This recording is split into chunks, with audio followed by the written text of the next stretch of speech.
Сьогодні приготуємо гречані млинці. Вони підійдуть тим, хто не вживає глютен або просто хоче урізноманітнити своє меню.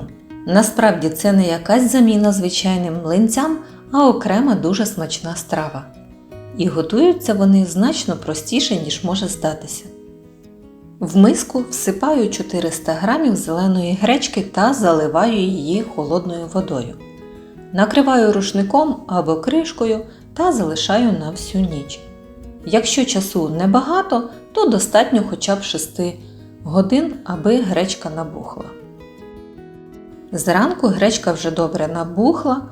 Бачите, вода стала трохи клейкою, це нормально. Тепер відкидаю гречку на сито і добре промиваю холодною водою, аби позбутися слизу.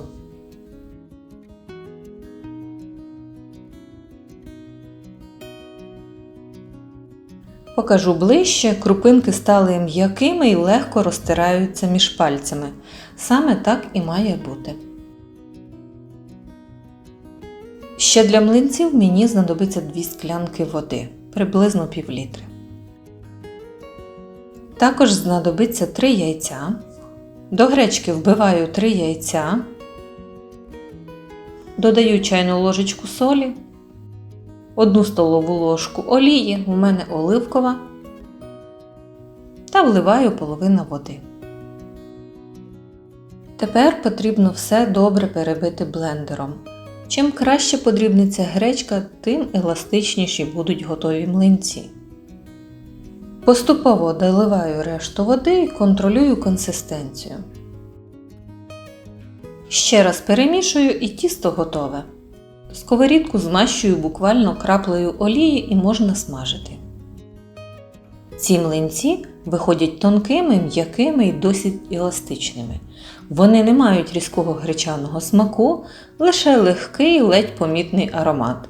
Саме тому їх можна поєднувати як із солоними, так і солодкими начинками. А ще гречка сама по собі дуже поживна. Вона містить багато рослинного білка, клітковину, залізо, магній та вітаміни групи В.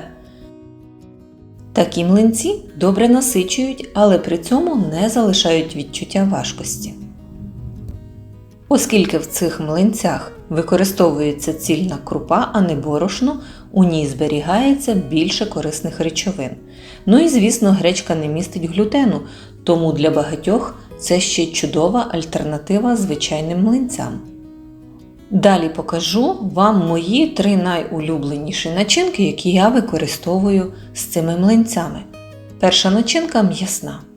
Підготую фарш. В сковорідку додаю 1 столову ложку топленого масла. До масла відправляю курячий фарш і трохи обсмажую його.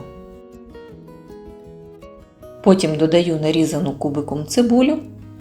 Додаю трішки солі та перцю за смаком та тушкую все під кришкою до готовності. Начинку згортаю в млинці та викладаю їх у форму.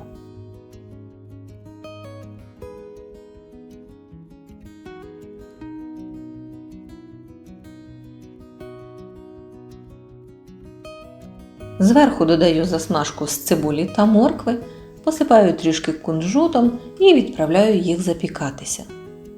Ось такими вони виходять після духовки, дуже апетитні, з рум'яною скоринкою зверху. Але це далеко не єдиний варіант. Я дуже люблю їсти ці млинці з домашнім печінковим паштетом. Просто намазую паштет на половину млинця, додаю листя салату, трохи свіжого кропу і готово!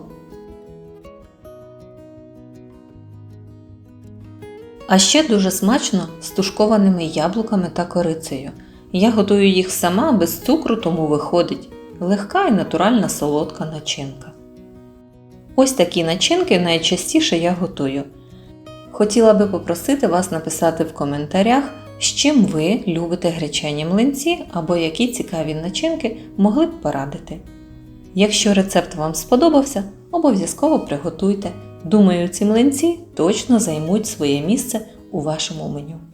Будьте здорові, бережіть себе та до зустрічі у наступному відео!